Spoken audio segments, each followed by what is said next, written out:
Hi, this is Christopher Schwarz, one of the authors of the book The Joiner and Cabinet Maker, and this is the audio slideshow for The Chest of Drawers. Now, The Chest of Drawers is undoubtedly the most complex project in the book.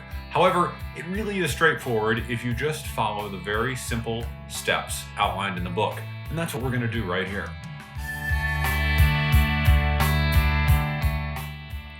Now, like any project, it begins with gluing up the panels, and here I am working on one of the case sides for the chest of drawers. Now, because of the way that the wood worked, I had to book match the sides, which is something I generally don't like to do when I am going to be doing a project by hand.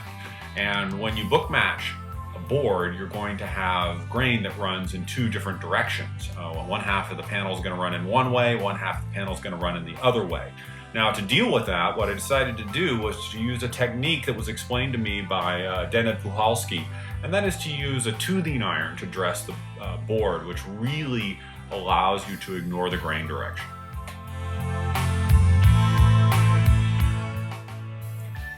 Now, a toothing iron is one that just has a bunch of little teeth instead of one continuous edge. And shown here, up in the front is a modern low-angle jack plane armed with a toothing iron, and behind it is a vintage toothing plane, which just has a much higher pitch. Now, both of them will work, but I found that the lower pitched tool is easier to push than the higher pitched tool. Other than that, no big difference. Now, after you dress the board with a toothing iron, you come back with a standard smoothing plane to remove that toothed surface. And here, when you start working the panel, you can see that the shavings have this kind of spaghetti-like appearance to them. As soon as those spaghetti starts to disappear and the shavings become more regular, that's pretty much when you stop. Here's one of the case sides and the low-angle jack plane filled with the shavings left over from the toothing process. When I finished up this board, my daughter Katie said that this looked to her like Princess Leia and her buns of hair. Me, I saw kind of an evil-looking bug. Hi, this is Katie. In this picture, I'm planing the side of my dresser that me and my dad are going to make. Planes are my favorite tool to work with in the shop.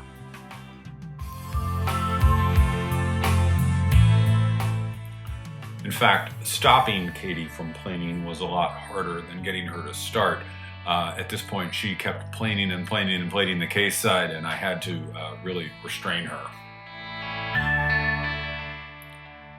Now, with the bottom piece and the two side pieces dressed to width and to length, the next step is to plow the rabbet on the inside surface at the back that is going to hold the frame and panel back of the chest of drawers. The way to go about it in handwork is to use a rabbet plane. Here I'm using a moving Philister plane to plow this very large rabbet. With the case sides and the case bottom rabbeted and ready to go, the next step is to mark the baselines for the dovetails that will join these three pieces. Here, I'm marking the baseline with a cutting gauge. Now, where the baseline is exactly the same distance as the thickness of the pieces. Not a little less, not a little more, but just exactly the same. Just like Thomas.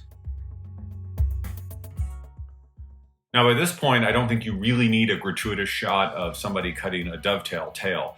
But the reason I included this shot is because you can see the relationship of the tail and the rabbet at the back of the case side.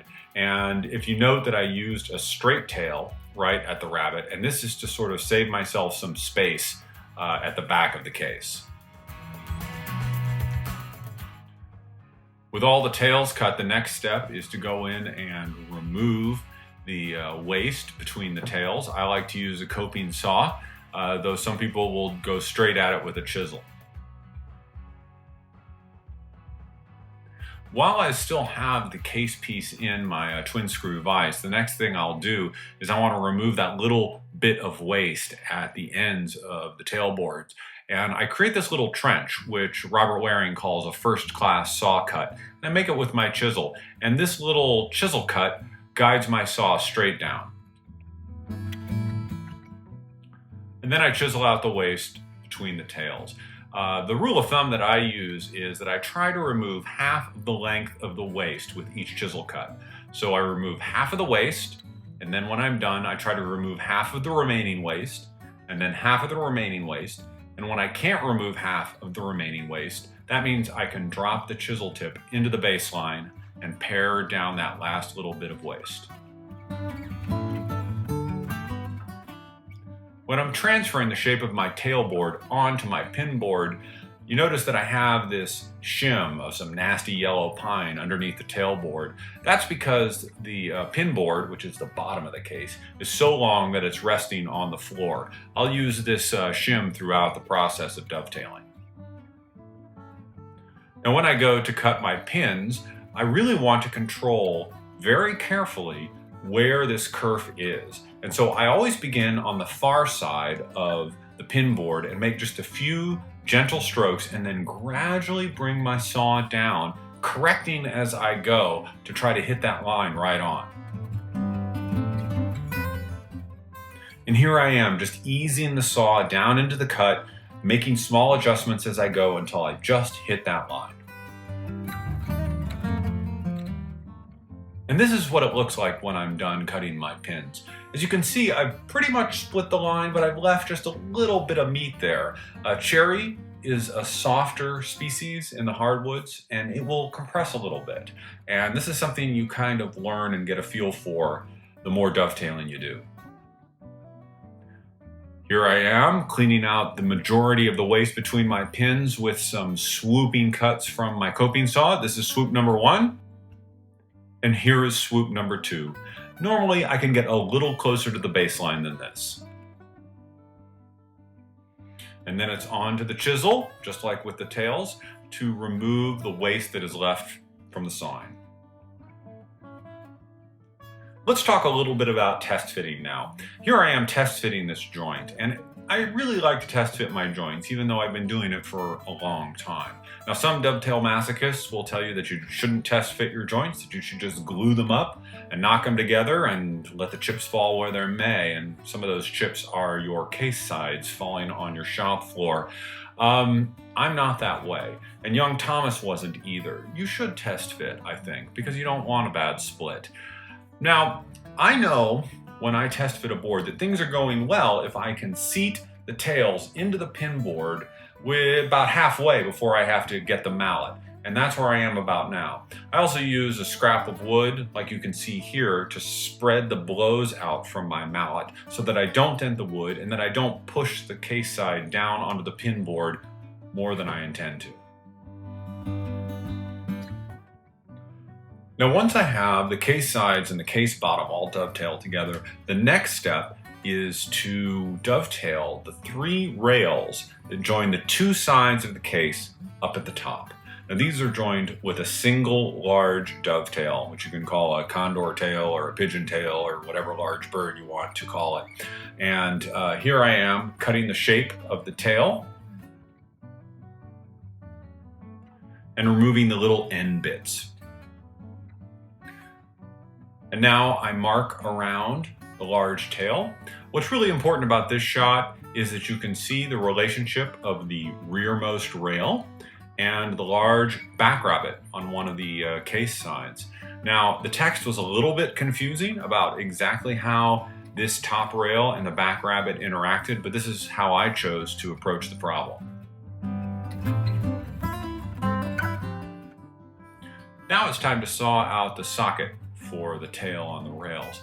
Note the little chisel marks there on the inside of that tail socket.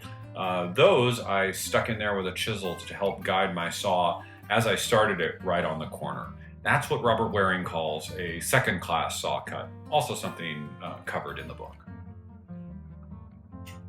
And then it's just a matter of whacking, whacking, whacking to remove the waste inside the socket.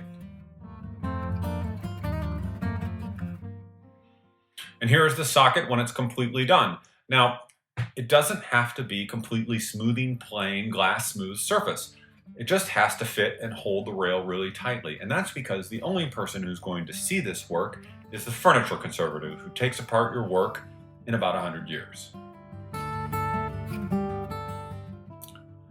Now that all the joinery is cut to join the bottom, the sides, and the 3 top rails, the next step is to lay out the location of the dados for the drawer dividers. And that's what I'm doing here. I've sandwiched the 2 sides together and I'm knifing in the location of the dados. Now I'd like to welcome you to another edition of the Anal Retentive Joiner. Not everybody marks out and cuts their dados like this, but it has proved to be very successful for me, and so I'm going to share it with you here. Take it for what you will. The first step is to first mark out the dado with your knife and your combination square. Then go back, drop your knife into the knife line, and slide the combination square up to the back side of the knife. Keep the combination square pressed to the work. Remove the knife and then slide up a piece of scrap wood, here it's a piece of white oak, gently up against the blade of the combination square. Then you can let go of the combination square, grab a clamp, and clamp the fence to the case side. Here I'm doing it up at the front with a Jorgi F-style clamp. At the back of the case, I'm going to be using a holdfast to press the fence down against the case side. Then I get my sash saw and I use my fingers to press the blade of the sash saw up against this fence and gently begin the cut to saw the dado. Now you can notice that the saw is tipped up a little bit. That's intentional. I'm going to begin the cut sort of at the back of the dado. I'm going to leave the saw tipped up while I make this cut.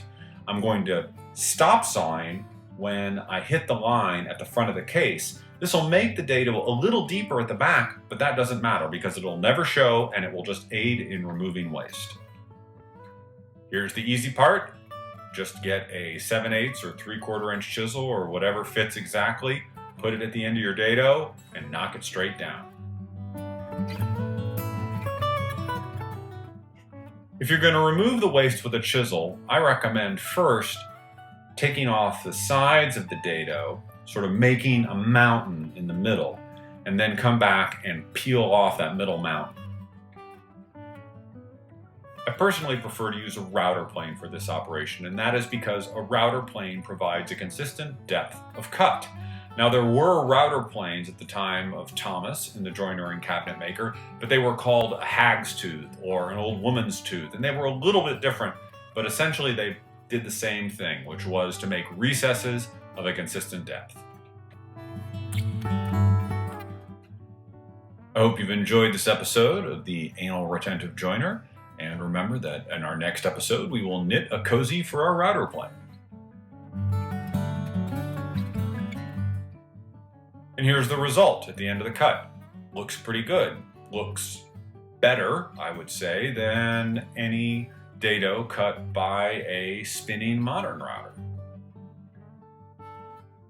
Hi, it's Katie. In this picture, I'm cleaning the glue squeeze out. It's really easy to clean glue with water.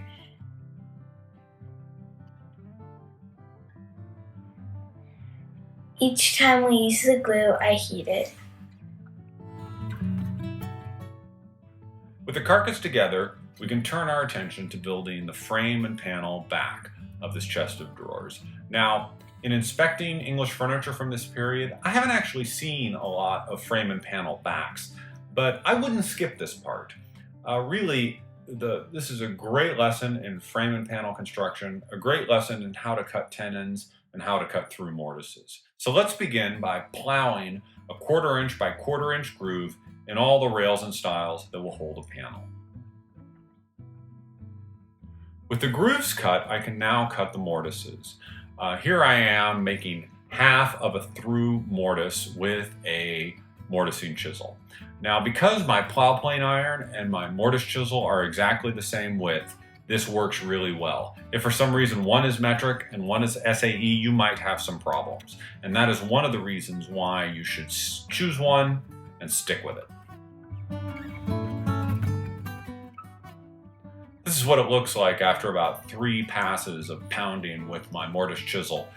As soon as I remove out this last piece of waste over on the right, I'm going to flip the thing over and work from the other side. after I meet in the middle here, I'm going to jab my chisel into the through mortise, and I'm going to check it with a square to make sure that the walls of my mortise are actually parallel and straight through the work.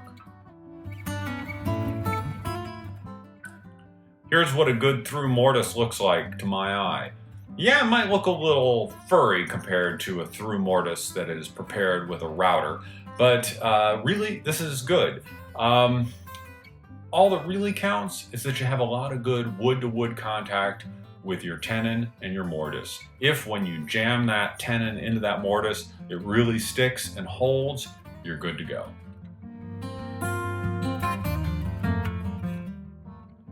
Now, if your mortise isn't perfect, or if you can't get your tenon in there, one of your options is to pair the wall of the mortise. Here I'm pairing that wall with a bench chisel. Some woodworkers do this regardless. They always pair the walls of their mortise. Really, it's up to you.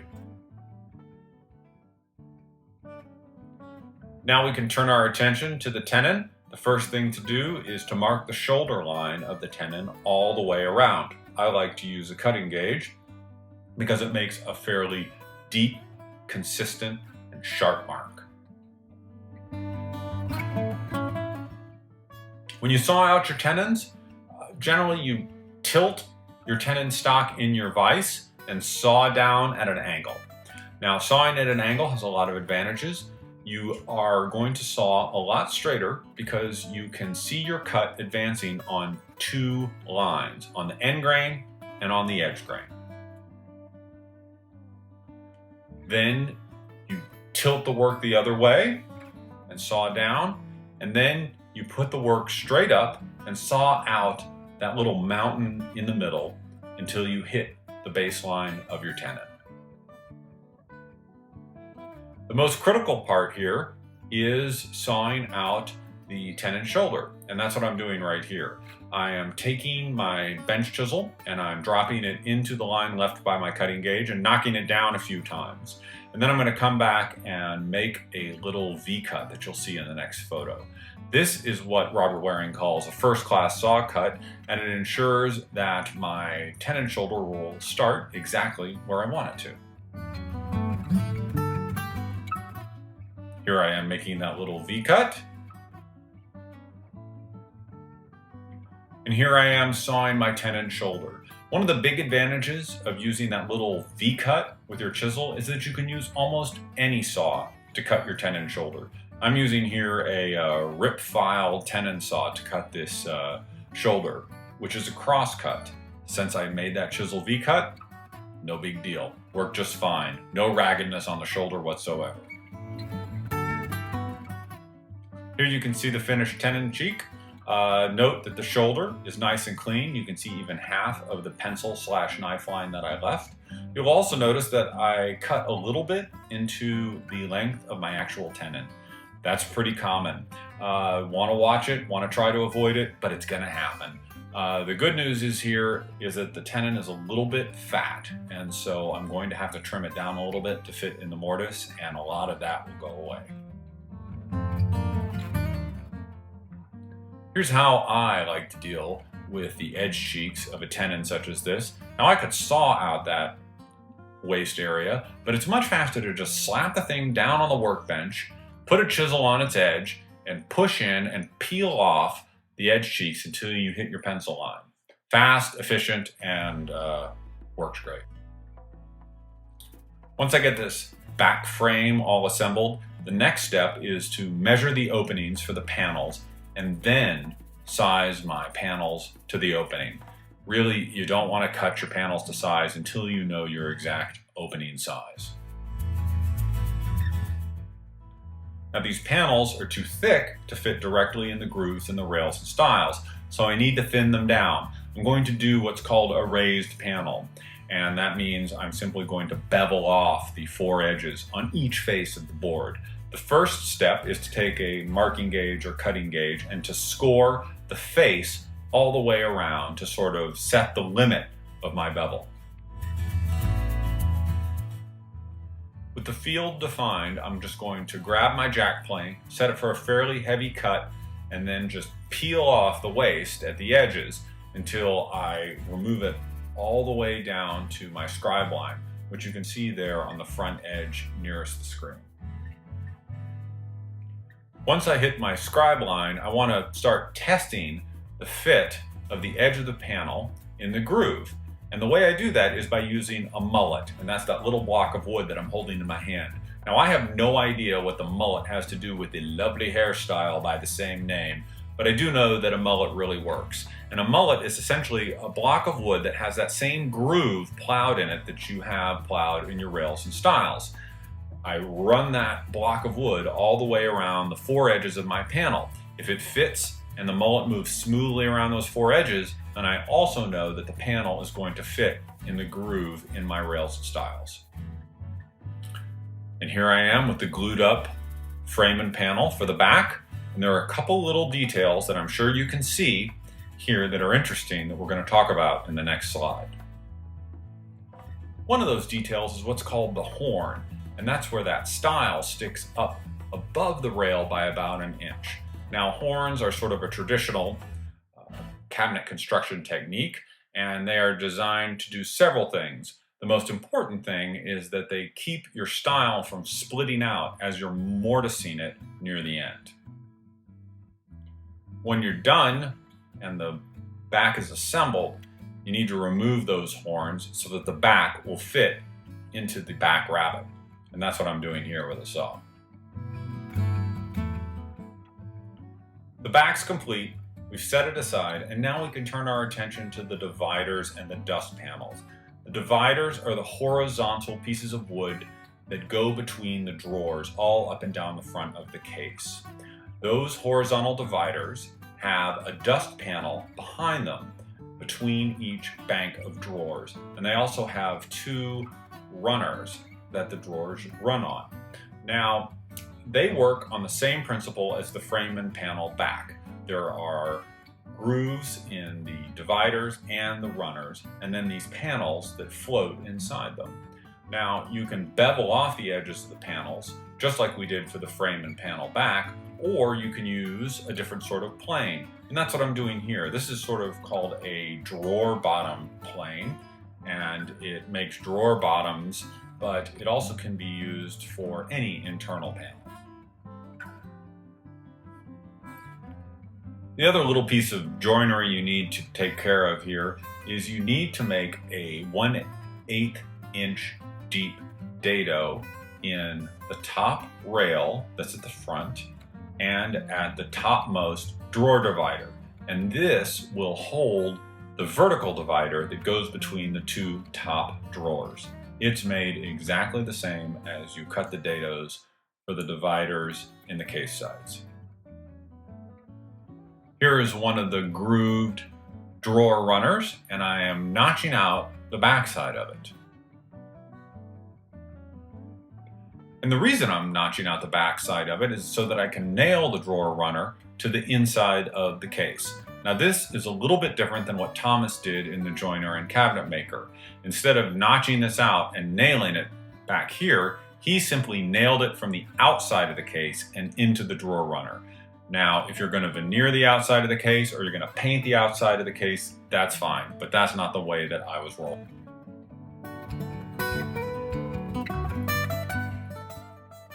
Now we can turn our attention to the feet. Now, the feet are mitered at the corners and have this sort of curved shape to them. The way that I dealt with this problem is that I took a piece of stock that was long enough to accommodate 2 feet, and I mitered off the end of each. The reason that I did it this way is because it's easier to cut the miters now on this longer square piece of stock than it will be after you get the curved shape on a smaller piece. After everything is marked out, I took a bow saw and cut the feet out from each block. And then I shaped and faired the curve with rasps, shown here, and with files. You don't need to go too crazy here because very few people are ever going to see this. Now you need to glue the the 2 feet pieces together. This is fairly easy to do if you have some packing tape. What I did is I took the 2 feet pieces, laid them flat down on the bench, and then taped across the tips of the miters. Then I flipped that taped assembly over, spread glue on the miter, folded them together like a book,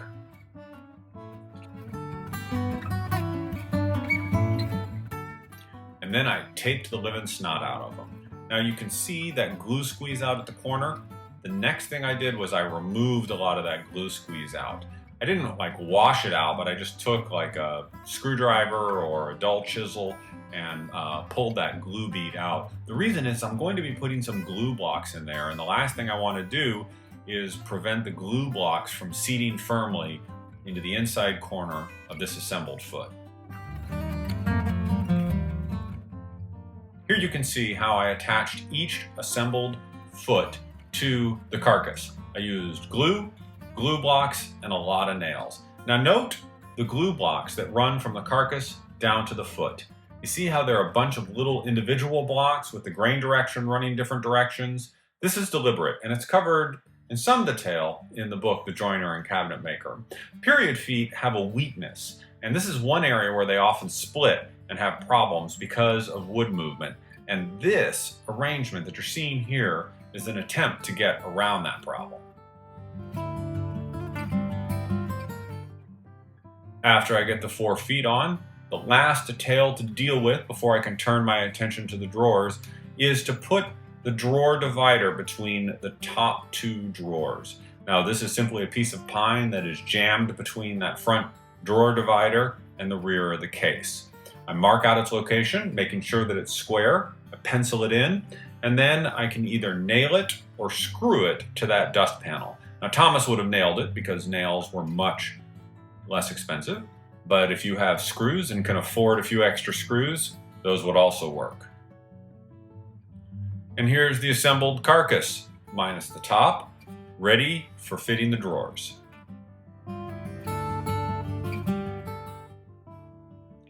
The first step with the drawers is to plow the bottom in the drawer fronts and the drawer sides that will capture the drawer bottom. And that's exactly what I'm doing here with this plow plane. Now, if things look a little funny to you here in this photo, that's because I have pinched this drawer front between 2 dogs and it's raised up on a piece of scrap. And that is so that the fence of the plow plane doesn't drag against the benchtop surface. After I get the groove plowed, then I can mark all my baselines. One of the little tricks that I've picked up over the years is that on the end of my tailboards, I plow a very shallow rabbet on the inside surface. This little rabbet is only about a 64th deep, but it gives me a surface to register my tailboards against my pin boards when I transfer those marks. I don't believe this is really a traditional touch, but it's something that has worked very well for me for many years. With all the drawer sides prepared, the next step is to lay out the tail cuts on the ends of my drawers. I like to use dividers. This is a trick that was taught to me by Rob Cosman, which comes by way of Alan Peters, a famous English craftsman. It really gets rid of all the math, gets rid of all the measuring, and is covered in detail on Cosman's dovetail video, which I recommend. Here I am cutting out the pins for the backside of one of the drawer fronts.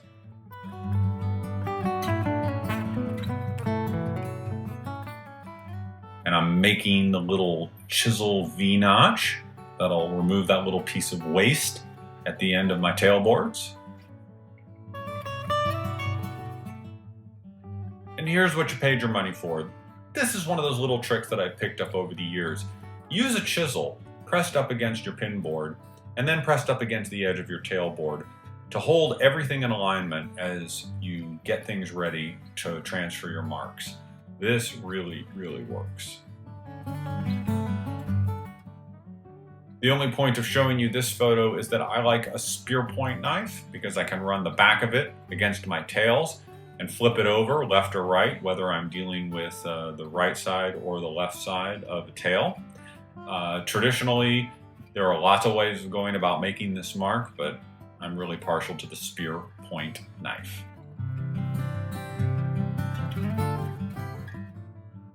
Here's a close-up look at the pinboard cut. Now you can see that I've left a little more meat than I did on the pinboard cuts when I cut them in cherry, and that's because pine will compress more than cherry will, and so you have a little more forgiveness. This is, again, something you pick up with time.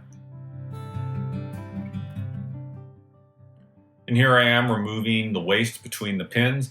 This is about how close I like to get when I saw down to my baseline, because there's very little waste to remove in the end with a chisel.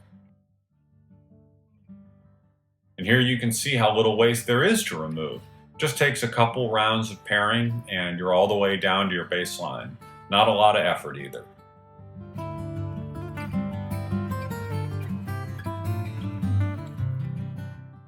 Is this a traditional detail? I don't know, but it's something that I've been taught by everybody who ever taught me dovetails.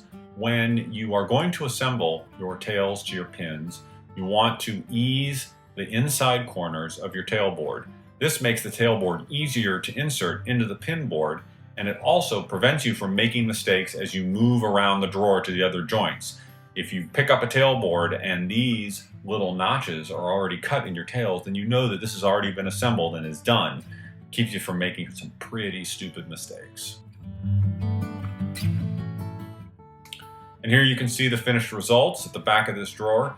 I'd say that these are fairly good, but it doesn't really matter if they're fairly good or fairly bad because really no one else is ever going to see them. They're at the back of the drawer.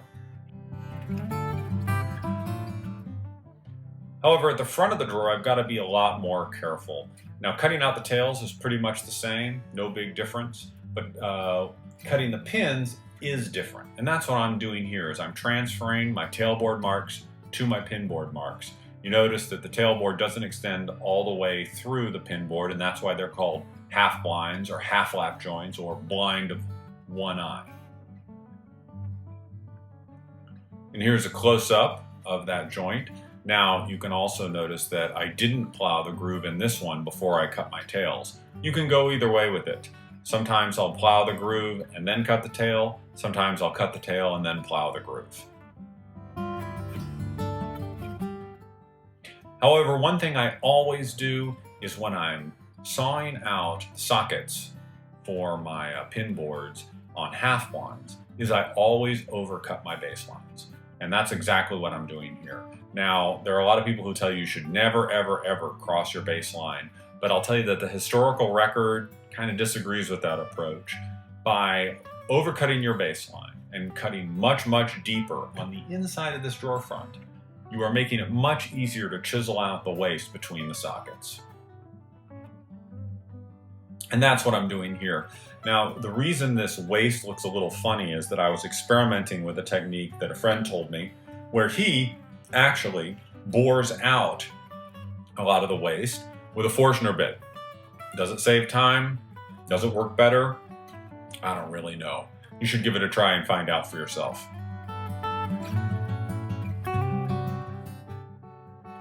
And after a couple of days of dovetailing, this is what you get. A big heaping stack of drawers on top of your carcass.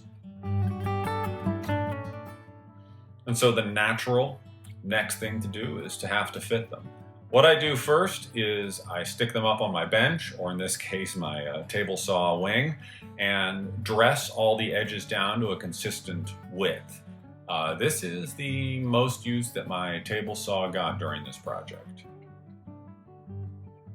After I get the drawer to pretty much fit inside its hole in the carcass, I get it up to where the drawer front is, and I can actually do a lot of trimming of the drawer front while it's in the carcass. This is actually handy because you're not removing and clamping and unclamping and engaging in an endless cycle of mark, plane, and repeat. Here's another alternate approach I'd like to tell you about, and that deals with drawer stops. How do you prevent your drawers from going too far into the case? Some people will use little blocks of wood, which I'll show you a little bit later on here in the slideshow.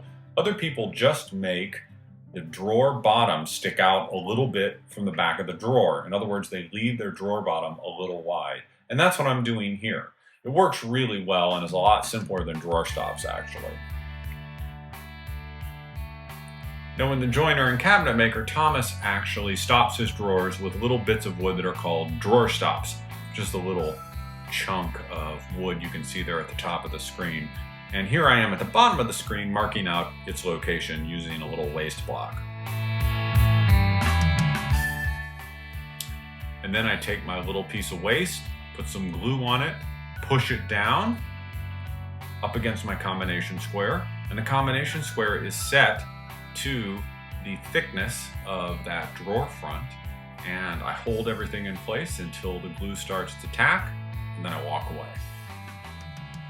Hi, it's Katie again. In this picture, my dad told me how to sharpen a black plane, and I'm using it on a piece of wood.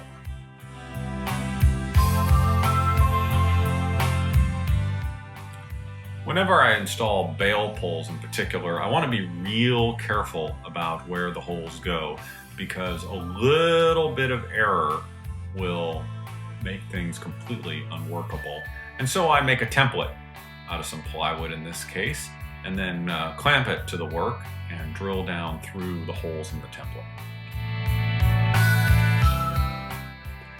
And if I've done everything right, the bail pulls go together with no effort, and then I am ready to put this dresser in the house and call it a day.